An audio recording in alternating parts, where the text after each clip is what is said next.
바티칸의 시스티나 성당은 미켈란젤로의 천장 벽화로 유명한 곳입니다. 1508년 교황 율리우스 2세의 명령에 따라 미켈란젤로는 시스티나 성당의 그 천장에 창세기에 나오는 색 9가지의 장면을 그립니다. 그중 아담의 창조는 이전까지의 그림들과는 매우 다른 양식으로 그려졌습니다. 지금까지 사람들은 아담을 땅에서부터 일으켜 세우는 모습으로 그려왔습니다. 그러나 미켈란젤로는 하나님이 아담을 향해서 내려오는 모습으로 그림을 그립니다. 사실 벽화를 그리던 4년의 시간은 미켈란젤로에게는 고문의 시간이었습니다. 그는 그때를 이렇게 회고합니다. 나는 턱수염을 천장 쪽으로 쳐들고 그림을 그렸다. 머리를 뒤로 젖히고 가슴은 하프처럼 굽었으며 얼굴에는 물감이 떨어져 마치 칠을 한 포장도로 같은 몰골이 되었다. 내 몸은 활처럼 휘어져만 갔다. 등이 휘어지고 고개는 꺾이며 몰골이 망가져가는 고통 속에서 그러나 미켈란젤로는 그림을 그리는 내내 자신이 혼자 서 있지 않다는 사실을 그는 깨닫습니다. 생각보다 가까이 자신의 마음을 사로잡고 자신의 눈을 새롭게 여시는 하나님을 그는 만납니다.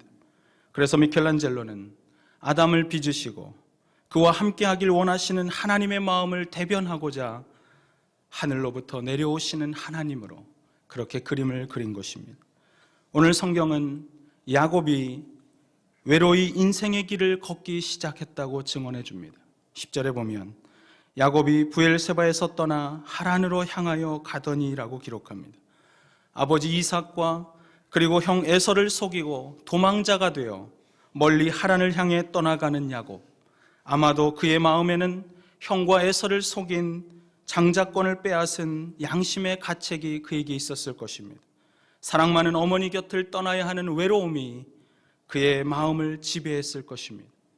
그런데 성경은 바로 그때 하나님이 그와 함께하고 있었다고 기록합니다. 홀로 걷는 인생의 거친 들판에서 생각보다 가까이 찾아오신 하나님, 그분이 오늘 야곱이 만난 하나님입니다. 그렇다면 외로이 인생의 길을 걸을 때 우리를 만나주시는 하나님, 그분은 과연 어떤 분이실까요? 인생의 외로운 들녘에서 야곱이 만났던 하나님, 그분은 누구십니까?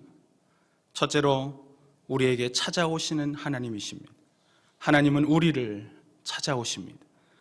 오늘 본문 11절부터 13절까지의 말씀을 함께 읽겠습니다. 시작. 한 곳에 이르러는 해가 진지라 거기서 유숙하려고 그곳에 한 돌을 가져다가 베개로 삼고 거기 누워 자더니 꿈에 본즉 사닥다리가 땅 위에 서서 있는데 그 꼭대기가 하늘에 닿았고 또 본즉 하나님의 사자들이 그 위에서 오르락내리락 하고 또 본즉 여호와께서 그 위에 서서 이르시되 나는 여호와니 너의 조부 아브라함의 하나님이요 이삭의 하나님이라.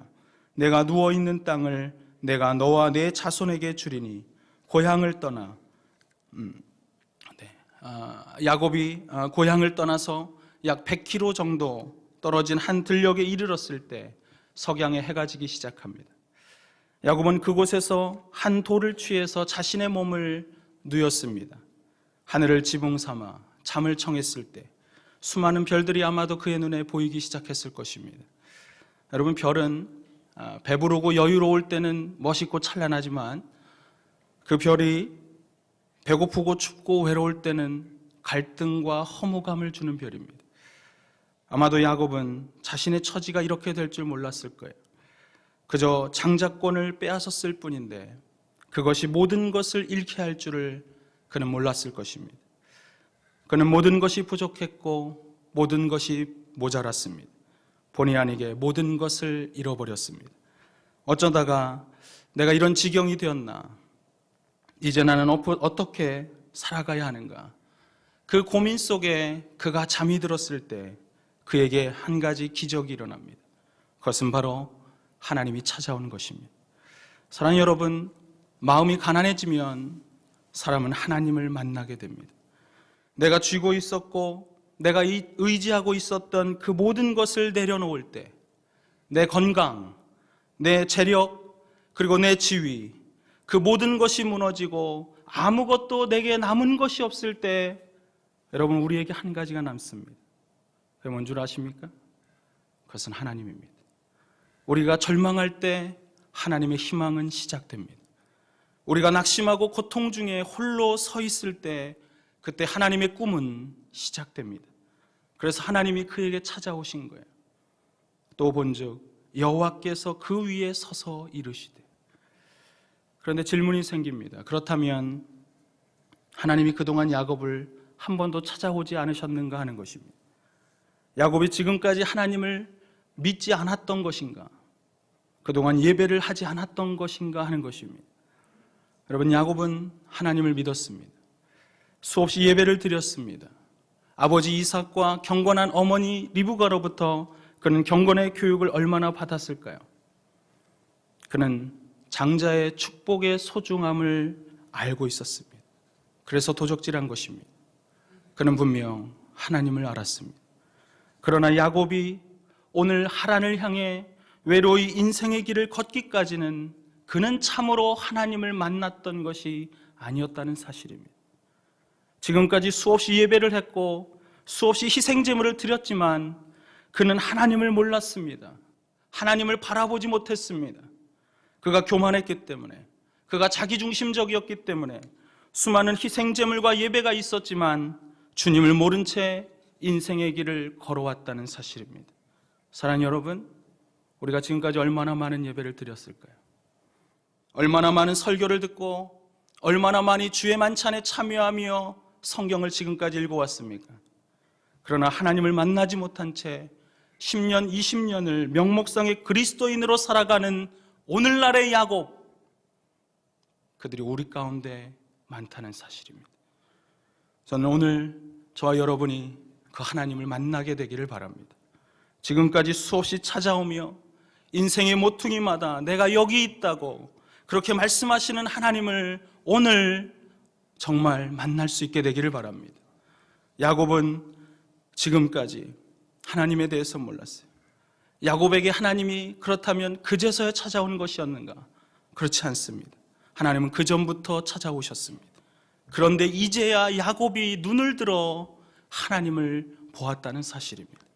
찾아와 계신 하나님, 생각보다 가까이 내 인생의 걸음마다 찾아오셨던 하나님, 오늘 그 하나님을 우리가 만나야 하지 않을까요? 내가 기대하지 않던 순간에도, 고난이 있을 때든지 없을 때든지 여전히 내 곁에 찾아오시는 하나님, 그분을 오늘 볼 수 있는, 그리고 그분을 오늘 만날 수 있는 저와 여러분이 되기를 주님의 이름으로 축원합니다. 우리가 외로이 인생의 길을 걸을 때 우리는 어떤 하나님을 만날 수 있을까요? 둘째로, 우리와 함께 하시는 하나님입니다. 우리가 믿는 하나님, 그분은 우리와 함께 하십니다. 우리 본문 14절 말씀을 우리 같이 함께 읽겠습니다. 시작.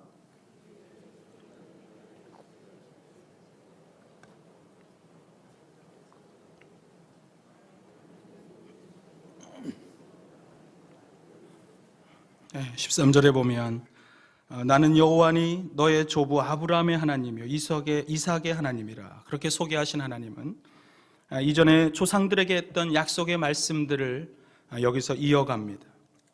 그것이 13절 후반과 그리고 14절의 말씀입니다. 그런데 이 두 구절을 보면 조상들에게 했던 약속의 말씀을 열거하면서 하나님께서는 그 약속의 주어가 조상들이 아니라 야곱이라고, 너라고 그렇게 기록하고 있다는 사실입니다. 그래서 보시면 내가 누워있는 땅을 너와 내 자손에게, 그리고 내 자손이, 이 말씀에서 약속을 실현하는 주체는 모두가 다 야곱입니다. 여러분, 이게 무슨 뜻일까요? 왜 하나님께서는 이 모든 이전의 과거의 조상들에게 했던 약속의 말씀을 열거하며 이제는 그것을 이루는 실현의 주체가 야곱이라고 이야기하는 것일까요? 저는 그것은 한마디로 이제는 내가 너와 함께 하겠다는 하나님의 음성이라고 생각합니다. 아브라함과 이삭의 하나님이었던 내가 이제는 너의 하나님이 된다는 것입니다. 나는 여호와니 너의 조부 아브라함의 하나님이요 이삭의 하나님이요 그리고 이제 나는 너의 하나님이야. 사랑하는 여러분, 지금까지 야곱에게 있어서 하나님은 조상들의 하나님이었습니다.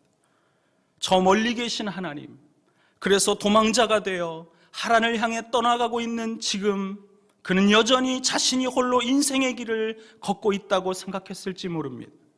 그러나 그날 그 밤 홀로 외로이 인생의 들녘에 서 있을 때 주께서 찾아오셨어요. 그리고 말씀하십니다. 이제 너는 결코 혼자가 아니야. 나는 너의 하나님이야. 너와 함께 할 것이야. 그래서 여러분 15절에 보면 내가 너와 함께 있어 내가 어디로 가든지 너를 지키며 너로 이끌어 이 땅으로 돌아오게 할지라. 내가 내게 허락한 것을 다 이루기까지 너를 뭐하지 않은데요? 떠나지 아니하리라. 사랑하는 여러분, 홀로 가는 인생의 길이라고 느꼈던 그가 이 음성을 들었을 때 얼마나 감격했을까요? 나를 홀로 인생길에 내버려 두지 아니하시고 내가 너와 함께 하겠다고, 내가 어디로 갈지라도 너를 지키며 너를 인도하겠다고 말씀하시는 하나님, 사랑하는 여러분, 그 하나님은 또한 저와 여러분의 하나님이 되시는 줄 믿으시기 바랍니다. 유대인 작가 엘리 위젤은 15세의 어느 날 아우슈비츠 수용소에 끌려갑니다. 자신의 부모와 두 누나를 잃고 홀로 살아남은 그는 당시의 기억들을 더듬어 나이트라고 하는 자서전적 소설을 기록합니다. 어느 날 가축 수송 열차에 던져져 어디로 끌려가는지 알 수 없이 도착했던 그 수용소. 그곳에서 엘리 위젤은 화장터에 던져지고 있는 살아있는 아기들을 바라봅니다. 일하다가 매를 맞고 빵 한 조각과 스프 한 그릇에 목숨을 걸며 살아가는 사람들 틈에서 그는 끝없는 죽음을 목격합니다. 또다시 교수형이 있었던 어느 날 아침, 교수대 위에는 3명의 유대인이 서 있었습니다. 며칠 전 발전소 폭발 사건의 용의자로 주목받았던 그들 가운데 한 명의 소년과 함께 교수대 위에 서 있습니다. 세 사람의 목에는 밧줄이 걸리고 이내 처형은 시작되었습니다. 불행히도 몸이 가벼웠던 한 소년은 줄에 매달린 채 고통 속에 몸부림칩니다.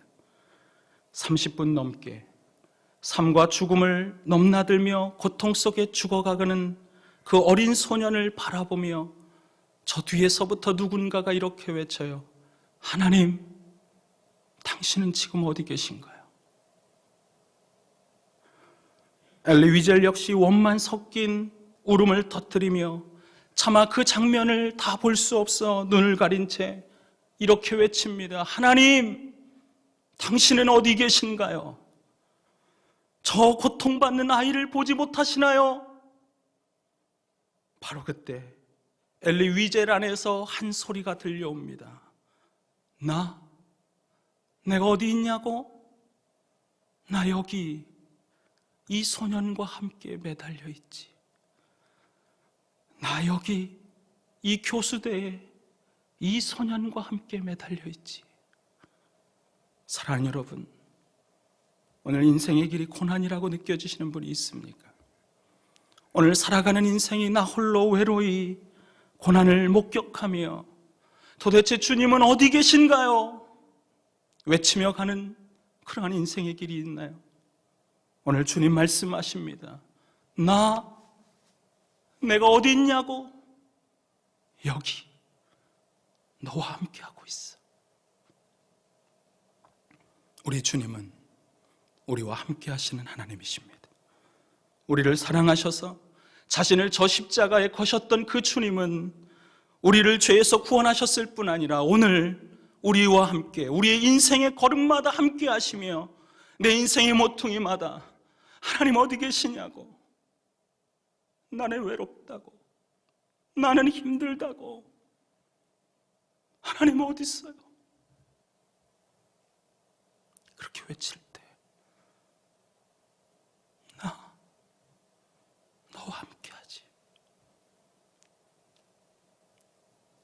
임마누엘로, 우리와 함께 하시는 하나님으로, 오늘도 우리 안에 함께 하시는 주님.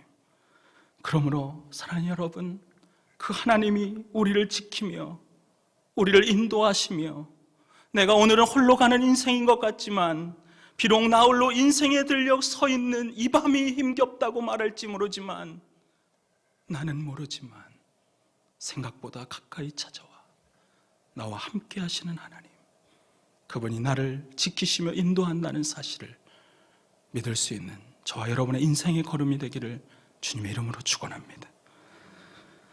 우리가 외로이 인생의 길을 걸을 때 하나님은 어떤 모습으로 우리에게 다가오실까요? 세 번째로, 우리의 예배를 회복시키시는 하나님이십니다. 나를 찾아오시고 그리고 만나주신 그분, 우리와 함께하는 그분은 이제 우리의 삶을, 우리의 예배를 회복시키십니다. 우리 16절부터 18절까지 말씀 같이 한번 읽어보겠습니다. 시작. 야곱이 잠이 깨어 이르되 여호와께서 과연 여기 계시거늘 내가 알지 못하였도다. 이에 두려워하여 이르되 두렵도다. 이것이요, 이것은 다름 아닌 하나님의 집이요, 이는 하늘의 문이로다. 야곱이 아침에 일찍이 일어나 베개로 삼았던 돌을 가져다가 기둥으로 세우고 그 위에 기름을 붓고. 야곱이 하나님을 만나자 그의 마음에 처음 들었던 그 마음은 두려움이었습니다. 그러나 여러분, 이 두려움은 결코 무서움을 뜻하는 것이 아닙니다. 이 두려움은 하나님의 임재 앞에서 하나님의 임재를 경험할 때 나오는 하나님을 향한 경외감입니다. 하나님의 위대하심, 하나님의 임재, 하나님의 현존 앞에서 그가 서보니까 그의 마음이 떨리기 시작하는 거예요. 형언할 수 없는 하나님의 그 놀라우신 임재에 압도되어 그는 경외감 가운데 그 앞에 서 있는 것입니다. 사랑하는 여러분, 우리가 진정 하나님을 만나면 우리는 찬양하고 싶어지는 것입니다. 그에게 무릎 꿇고 싶고, 그에게 손을 들고 싶고, 그리고 그에게 모든 것을 드리고 싶은 거예요. 여러분, 그게 바로 예배가 아닐까요? 그것이 어디가 되었든지 그분의 임재를 경험하고 나면 우리는 주님을 예배하게 되는 것입니다. 마치 야곱이 인생에 가는 그 길에 그저 잠이 들었지만 그분의 임재를 경험하고 그분을 만나고 나니까 그곳이 예배의 처소가 되었던 것처럼 말입니다. 저는 오늘 저와 여러분의 예배가 이렇게 야곱의 예배처럼 다시 회복되어지기를 원합니다. 어떤 감정적 호소나 이성적 논리가 하나님을 예배케 하는 것이 아닙니다. 하나님의 임재가, 그분으로 가득한 그 자리가 우리로 하여금 하나님을 예배하게 하는 것입니다. 그래야 하나님의 임재 앞에서 주님을 느끼며 그분을 경외함으로 나아가고 그분 앞에 우리가 예배하게 될 때, 오 주님, 이곳이 하나님이 임재하는 곳이었군요. 이곳이 하늘의 문이 열리고 하늘로부터 주의 영광이 임하는 하나님의 집이었군요, 주님. 저는 그러한 우리의 입술의 고백이 우리의 삶의 예배 가운데 날마다 터져 나와야 한다고 믿습니다. 오늘 야곱이 주님을 만나자 그는 그의 예배가 회복되었습니다. 그리고 이때부터 야곱의 생애는 하나님의 간섭이 시작됩니다. 하나님이 붙드시고 하나님이 그의 길을 인도하기 시작하시는 것입니다. 이전까지 야곱은 하나님과 함께 사실은 다른 것을 소유하길 원했습니다. 하나님은 하나님이지만 그러나 이 세상을 살아가며 그는 다른 것을 소유하고 싶었어요. 그러나 이제부터는 하나님 한 분으로 족한 인생으로 우리 주님이 그를 다뤄가기 시작합니다. 그의 삶은 점점 하나님이면 충분한 인생으로 그렇게 조정되어 갑니다. 사랑하는 여러분, 저와 여러분도 이러한 하나님의 간섭이 있기를 주님의 이름으로 축원합니다. 아직은 부족해서 때로 우리는 눈을 들어 우리가 이 세상을 향해 눈을 돌이킬 때도 있지만, 그러나 온전치 못한 나를 주께서 만나주시고 회복시키면, 내 삶에 들어오셔서 그분의 길로 우리를 인도하신다면, 하나님, 저는 그것이면 충분합니다. 내가 이 세상의 것을 소유하지 않아도 하나님 한 분이면 저는 족합니다. 오늘 야곱은 점점 그렇게 하나님을 향한 마음으로 그렇게 바뀌어가기 시작하는 거예요. 오늘날 많은 그리스도인들은 하나님의 구원을 기뻐하지만 하나님의 주인 되심은 부담스러워하는 것 같습니다. 나를 구원하신 하나님의 십자가, 구원의 십자가는 환영하지만 그 십자가와 함께 살아가는 삶은 부담스러워합니다. 하나님의 간섭이 부담스러워요. 적당히 하나님과 함께 세상도 살아가고 싶습니다. 그러나 C.S. 루이스는 영광의 무게라는 책에서 이렇게 말했어요. 하나님과 다른 많은 것을 가진 사람이 하나님만 가진 사람보다 결코 많이 가졌다 할 수 없다. 하나님과 다른 많은 것을 가진 사람이 하나님만 가진 사람보다 결코 많이 가졌다고 말할 수 없다. 저 여러분은 얼마나 하나님의 영광의 무게를 알고 있습니까? 우리는 아직도 하나님의 영광의 무게를 모르기 때문에 우리는 아직도 영광 가운데 나타나는 하나님의 임재의 가치를 모르기 때문에 이 세상을 향해 자꾸만 우리의 마음이 끌려가는 것입니다. 하나님의 임재가 얼마나 소중한지, 나를 위하여 죽으시고 그리고 나와 함께 동행하시는 그분의 임재가 이 세상의 어떤 것보다 훨씬 더 가치 있다는 사실을, 그 영광의 무게를 모르기 때문에, 오늘의 예배에서 그 하나님의 임재를 모르기 때문에 우리는 자꾸 세상을 향해 가는 거예요. 사랑하는 여러분, 하나님의 영광의 무게가 이 세상의 다른 어떤 것보다 훨씬 무거우며 이 세상의 다른 어떤 것보다 가치 있으며 그분의 임재가 나로 하여금 오늘의 인생의 길을 걷게 한다는 사실을 믿을 수 있게 되길 바랍니다. 야곱은 오늘 그 하나님 처음 만났어요. 내 인생에서 멀리 있던 조상의 하나님이었다가 나를 만나주시는 그 하나님을 만났습니다. 그리고 이제 조금씩 그는 하나님의 사람으로 다루어져 가기 시작합니다. 우리의 믿음이 때로는 야곱과 같아서 하나님이 만지시는 것이 부담으로 느낄 때 있지만, 그러나 저는 바라기는 하나님, 그래도 여전히 내 삶에 간섭해 주십시오. 내가 아직 부족하여 허탄한 세상에 이 눈을 빼앗기고 마음을 빼앗기지만 주님, 오늘도 나를 찾아오시사 만나주시고 임재하옵시면 내가 결코 세상을 향해 나아가지 않을 것입니다. 이러한 고백이, 그래서 오늘의 예배가 그 하나님의 가치를 발견하며 하나님의 영광 앞에 주님이면 충분합니다. 주님과 함께 다른 것을 소유하기보다는 하나님 한 분만을 소유한 인생이 오늘 나의 발걸음이 되게 하여 주옵소서. 그러한 입술에 고백이 있는 예배 삶이 되기를 주님의 이름으로 축원합니다.